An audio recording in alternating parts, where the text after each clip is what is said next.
So mga par, 4 na araw na lang nga po mangyayari na ang historic na laban ng ating Filipino Flash Nonito Donaire Jr. Kalaban nito si Seiya Chuchumi para sa WBE title fight at sa naging panayam po mga idol ni Flash. Hindi niya daw masasabi na Sherwin na ang panalo nito sa Japanese champion dahil malakas daw na fighter itong si Seiya Chuchumi, pero ginagarantiyan ni Flash na digmaan daw talaga ang magiging laban. Gagawin daw lahat ni Flash mga idol para mabigyan ng mga boxing fans na magandang bakbakan. Well, matik talaga mga idol kapag si Donaire ang lumalaban. Wasakan at duguan talaga nangyayari sa laban. Ugali na talaga ng Pinoy legend mga idol ang ganitong estilo ng dikdikan ng bakbakan. At palagay natin mga boss, handa na talaga si Flash sa basagan kontra kay Seiya Chuchumi. Tingnan nyo naman mga idol ang katawan ni Flash. Sa kabila ng edad nito na 43 anyos na, maganda pa rin ang katawan nito mga boss. Halatang matinding training talaga ang pinagdaanan nito mga idol. Matchup lamang ang ganitong kondisyon sa katawan.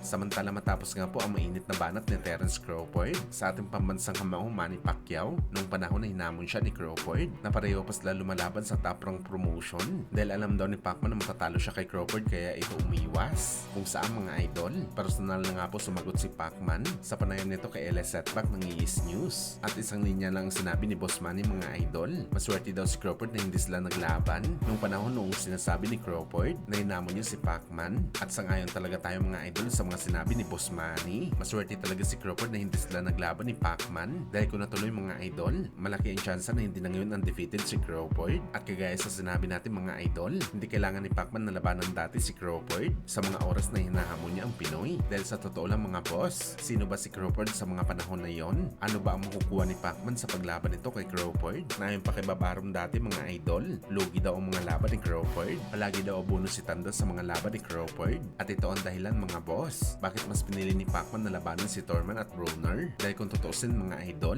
mabenta sila ng mga fighter kumpara kay Crawford. Dahil parehong maangas si Broner at Thurman, wala kay Pacman ang problema bakit hindi na ikasa ang laban nito kay Crawford. Nasa kampo mismo ni Crawford mga idol ang problema, bakit naunsami ang laban nito sa nag-iisang 8th division champion. Sa kabilang banda naman mga idol, speaking kay Manny Pacquiao, nag-react naman po si Pacman sa exhibition fight ng mortal na karibal nito na si Mayweather Jr. Kalaban nito si Mike Tyson sa Africa, kung saan natawan na lang si Pacman sa bakbakan ni Floyd at Tyson. Ano yung mga idol? Baka isang suntok lang daw si Floyd, knockout ito kay Mike Tyson. Grabe pa rin talagang tiwala ni Pacman kay Mike Tyson. At malamang mga idol, nasabi ito ni Boss Manny na isang suntok lamang knockout na si Floyd. Bukod sa lakas na kaya i-generate ni Mike Tyson, alam nito mga boss kung gaano kalambot si Floyd o nasaktan nga ni Pacman si Floyd sa laban nila na isa pa itong maliit na fighter. Si Mike Tyson pa kaya mga idol na isang heavyweight kahit sabihin pa natin na senior citizen na itong si Mike Tyson.